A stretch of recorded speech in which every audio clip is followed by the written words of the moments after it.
معزز سامعین کرام و قابل قدر ناظرین، ابھی جو حالات چل رہے ہیں ملک ہندوستان کے اور ملک ہندوستان کے علاوہ عام طور پر پوری دنیا کے پورے ممالک کے حالات بگڑے ہوئے ہیں کرونا وائرس بیماری کی وجہ سے، تو بہت سارے حضرات مسائل پوچھتے ہیں، فون کرتے ہیں، اور خاص طور پر رمضان المبارک کی آمد ہے۔ 24 اپریل بروز جمعہ کو ممکن ہے کہ چاند نظر آ جائے، چونکہ 29 شعبان ہے، اس لیے تمام حضرات کوشش کریں گے اپنے اپنے گھروں سے چاند کو دیکھیں۔ کوئی بھی آدمی اپنے گھر سے باہر نکل کر کے کہیں بھیڑ اکٹھا نہ کریں گے اور ازدحام نہ لگائیں گے۔ اپنے گھروں سے کوشش کریں کہ بروز جمعہ 24 اپریل کو چاند دیکھنے کی، اگر چاند نظر آ جائے تو اسی رات سے عشاء کی نماز کے بعد تراویح انشاءاللہ شروع کر دینی ہے۔ اور اگر چاند نظر نہ آئے، امارت شریعہ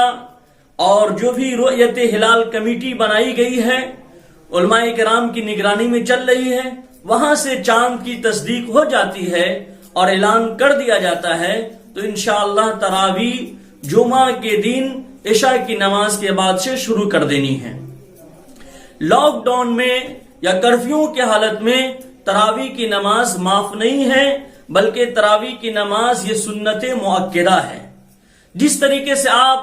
ظہر کی نماز اور اسی طریقے سے عصر کی نماز آپ ادا کرتے ہیں گھر میں جماعت 2 آدمی 4 آدمی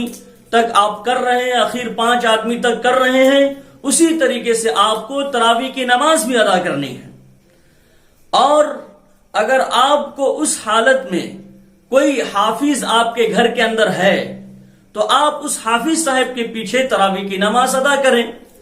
اگر آپ کو اس طرح کے حافظ نہیں مل پا رہے ہیں، بہت سارے لوگ سوالات کرتے ہیں کہ بعض حافظ ہیں لیکن وہ تجارت میں دنیاوی میں کاموں میں بہت مشغول ہو گئے ہیں، ان کے پاس داڑھی نہیں ہے، شریعت سنت کے مطابق زندگی نہیں ہے، تو ایسے لوگوں کو کوشش کرنا چاہیے کہ کہیں بھائی آپ توبہ کر لیں، اللہ تبارک و تعالیٰ نے اتنی بڑی دولت قرآن کریم کی عطا فرمائی، اور داڑھی رکھنے کی نیت کریں اور شروع کر دیں، توبہ استغفار کریں اور یہ ارادہ کریں، عزم مصمم کریں کہ سنت کے مطابق انشاءاللہ زندگی گزاریں گے، اور اسی کے پیچھے آپ تراویح شروع کر دیں۔ لیکن اس کا خیال رہے کہ 4 آدمی اخیر 5 آدمی سے زیادہ نہ ہو، بھیڑ بھاڑ نہ لگے۔ بعض حضرات یہ سوالات کرتے ہیں کہ ابھی ڈیجیٹل دنیا بن گئی ہے اور آن لائن سارا کام ہو رہا ہے، تو ہم لوگ حرمین شریفین میں تراویح ہوگی، دنیا کی ہر مسجد میں ہوگی، تو کیا آن لائن ہم لوگ تراویح شروع کر دیں، یا پھر کیا ہے کہ ہم لوگ ویڈیو کے ذریعے موبائل کے ذریعے ہم لوگ دیکھتے رہیں اور اس طریقے سے امام صاحب جس طریقے سے نماز پڑھا رہے ہیں اور تراویح ادا کر رہے ہیں اسی طریقے سے لائیو ہم ان کے پیچھے تراویح پڑھنے لگیں؟ تو دوستو بزرگوں یاد رکھنا چاہیے کہ یہ جائز نہیں ہے۔ آپ آن لائن تراویح کی نماز یا کوئی بھی نماز نہیں پڑھ سکتے، اقتدا نہیں کر سکتے، لائیو نماز آپ نہیں پڑھ سکتے، اقتدا نہیں کر سکتے۔ 2 صف کا فاصلہ ہو جاتا ہے امام کے پیچھے، اگر 2 صف ہو گیا، زیادہ ہم ڈسٹینس کر دیے، فاصلہ کر دیے تو نماز ہماری نہیں ہوگی، اس کو یاد رکھنا چاہیے۔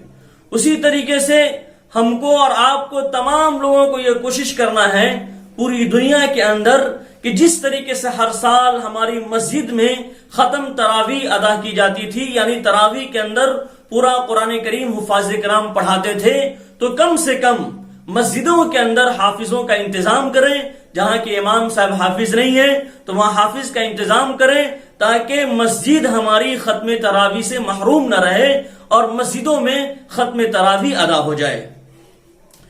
اسی طریقے سے یہ چیز یاد رکھنی چاہیے کہ بہت سے لوگ سوالات کر رہے ہیں کہ ہمارے بچے ہیں، ہمارے خاندان کے لڑکے ہیں جو مدرسے میں قرآن کریم ابھی حفظ کر رہے ہیں، بعض کا 10 پڑھا ہوا ہے، بعض کا 20 پڑھا ہوا ہے، بالغ ہے، تو کیا ان کے پیچھے تراویح ہم لوگ پڑھ لیں؟ ضرور پڑھ لیں، آپ ان کا استعمال کریں اور ان کے پیچھے 10 پارے 20 پارے جتنے ان کو یاد ہیں اتنا آپ تراویح میں سن لیں، اور اس کے بعد آپ الم تری کیف سے تراویح پورے رمضان پڑھیں۔ چونکہ پورے رمضان المبارک میں تراویح 20 رکعت ادا کرنا سنت مؤکدہ ہے، اور بعض لوگ 8 رکعت کہتے ہیں، تو جو 8 رکعت کہتے ہیں وہ بھی کیا ہے کہ پورے رمضان ان کے نزدیک ہے۔ تو بہرحال ابھی اختلاف کا موضوع نہیں ہے اور حالات بھی ٹھیک نہیں ہے، اختلاف میں امت برباد ہو گئی، انتشار میں برباد ہو گئی، تو اختلاف کو چھوڑنا ہے، اتحاد پیدا کرنا ہے۔ جس کو 20 رکعت تراویح ادا کرنی ہے وہ 20 رکعت تراویح ادا کریں، اور جس کو 8 رکعت ادا کرنی ہے وہ 8 رکعت تراویح ادا کریں، شور و ہنگامہ نہ کریں، انتشار اور اختلاف پیدا نہ کریں۔ تو جو طالب علم 20 پارے 10 پارے جتنے کا حافظ ہیں، بالغ ہیں، تو آپ ان کے پیچھے تراویح ادا کریں، اور جب وہ مکمل ہو جائے تو پھر الم تری کیف سے شروع کر دیں۔ بعض حضرات کا یہ سوالات آتا ہے کہ کچھ بالغہ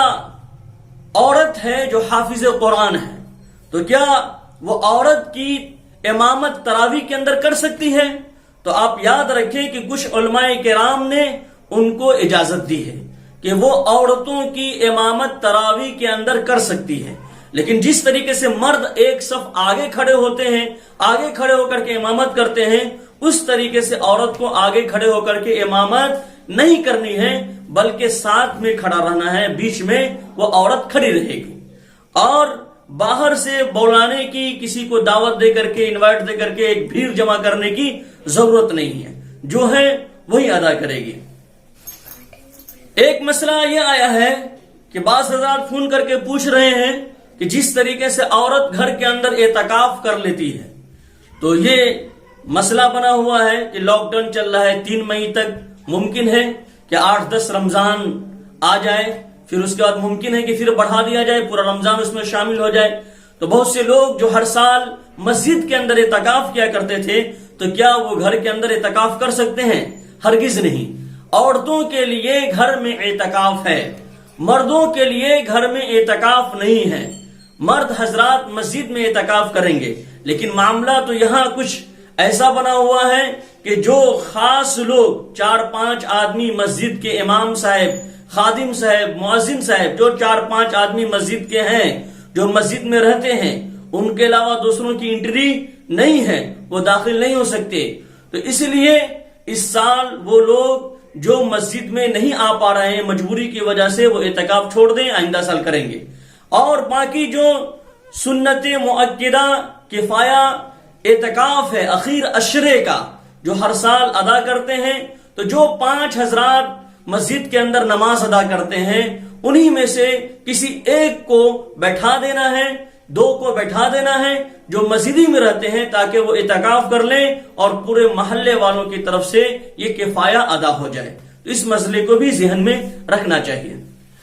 نماز تراویح کی جب ادا ہو رہی ہوتی ہے تو بعض جگہ سجدے کی آیت آتی ہے، پورے قرآن کریم میں 14 مقامات پر سجدہ تلاوت ہے، تو جہاں پر سجدے کی آیت آئی وہاں پر رک جانا ہے اور اللہ اکبر کہہ کر کے سیدھے سجدے کے اندر پہنچ جانا ہے۔ اور جس طریقے سے آپ 3 مرتبہ 5 مرتبہ 7 مرتبہ سبحان ربی الاعلی پڑھتے ہیں، اسی طریقے سے پڑھ کر کے اور سیدھے کھڑے ہو جانا ہے، اور پھر جہاں سے آپ نے موقوف کیا ہے وہاں سے پھر آگے شروع کر دینی ہے۔ یہ سجدہ تلاوت کا طریقہ ہے تراویح کے اندر۔ اور ختم تراویح کے موقع سے بھی لوگ یہ مسئلہ پوچھتے ہیں کہ وہاں کہاں پہ جا کر کے ختم کرنا ہے، تو جو صحیح اور سنت طریقہ ہے کہ آپ 19ویں رکعت میں قل اعوذ برب الناس پڑھ لیں، اور 20ویں رکعت میں الحمد کے بعد الف لام میم سے شروع کریں اور اولئک هم المفلحون تک پڑھ کر کے رکوع کر دیں، اور اس طریقے سے مکمل کر دیں۔ بہت جگہ سے لوگ اس طرح کی باتیں کرتے ہیں کہ 3 مرتبہ قل اللہ شریف پڑھا جا رہا ہے، اور کیا ہے کہ 20ویں رکعت میں قل اعوذ برب الناس پڑھ دیا جاتا ہے، پھر الحمدللہ کو ریپیٹ کیا جاتا ہے، اور پھر کیا ہے کہ